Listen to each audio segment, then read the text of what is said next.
Welcome back to the B series. In today's episode, our guest Marina Papa will be speaking about well-being and mental health practices. She'll be discussing the biggest tendencies regarding mental health and how the recruitment process can affect the well-being of the candidates. She'll be giving you key tips how to deal with stress in the workplace. Over to Marina.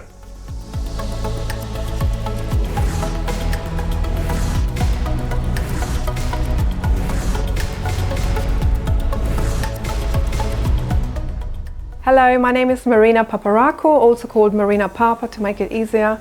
My company is called Oceans of Peace and I am a mental and emotional well-being coach and hypnotherapist, and I help people to overcome anxieties, confidence issues and all sorts of blocks. The recruitment process can naturally be quite a stressful process for candidates, as well as the whole situation. There's a lot of things going on in the world over the last few years, and there's a lot of uncertainty. Cases of anxiety have risen, and it can be a very pressurizing environment, especially having to go to interviews, and people might have confidence issues. It's a difficult time for people. My tip for somebody who's preparing for an interview is just to find out exactly the information that you need for this post, to find out what the company is about, to talk to the recruitment agency, to see if there are possibly any mental health policies in place. A lot of companies nowadays, they do this because they recognize how important mental health is in the work environment. The things that recruiters can implement to help employees or prospective employees with their well-being is, for example, to have a clear communication line to keep the prospective candidates informed about every step in the process. Possibly also they can let them know all the information that is needed. It has to be very clear. Because of the uncertainty in current times, it's very important as well to give a feeling of connection.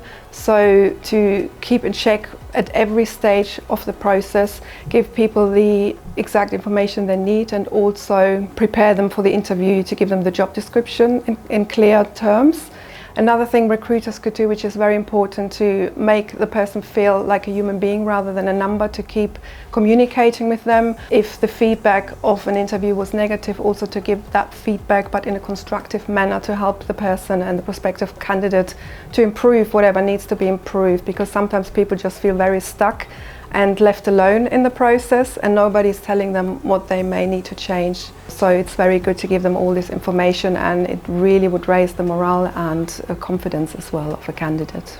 The biggest tendencies around mental health in recent times and years is very much that people feel very lonely and isolated due to what's been happening in the world. There's so much going on in the world.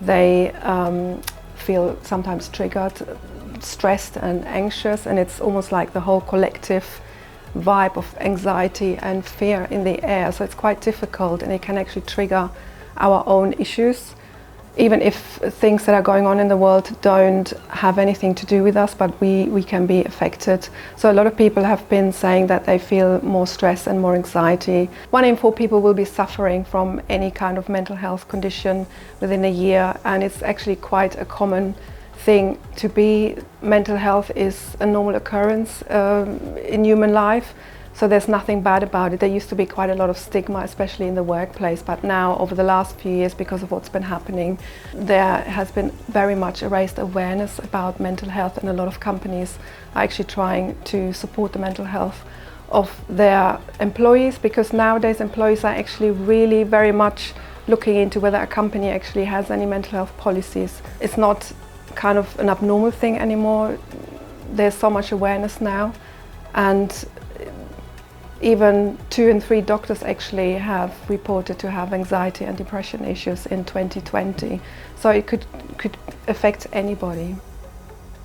My top 3 tips for dealing with stress in the workplace would be: take a break whenever you need it. Sometimes when you realize it's all too much, you feel overwhelmed, you might just want to go to the bathroom or go around the block, go for a walk, just a few minutes breather. My second tip would be, our body has certain reactions in stress responses, and when we are stressed, our mouth is dry. So what you could do as a quick fix, wet your mouth. It sounds a bit strange, but it's really helpful. So you can wet your mouth and slush around the saliva, and that gives a signal to the brain that you are safe. So that's a really easy thing to do.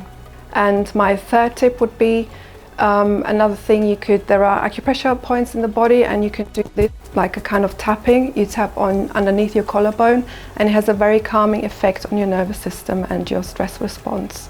And combine that with breathing. So you can breathe in maybe on the count of 4 or 5 and breathe out on the count of 6 or longer, and that has a very calming effect on the nervous system as well.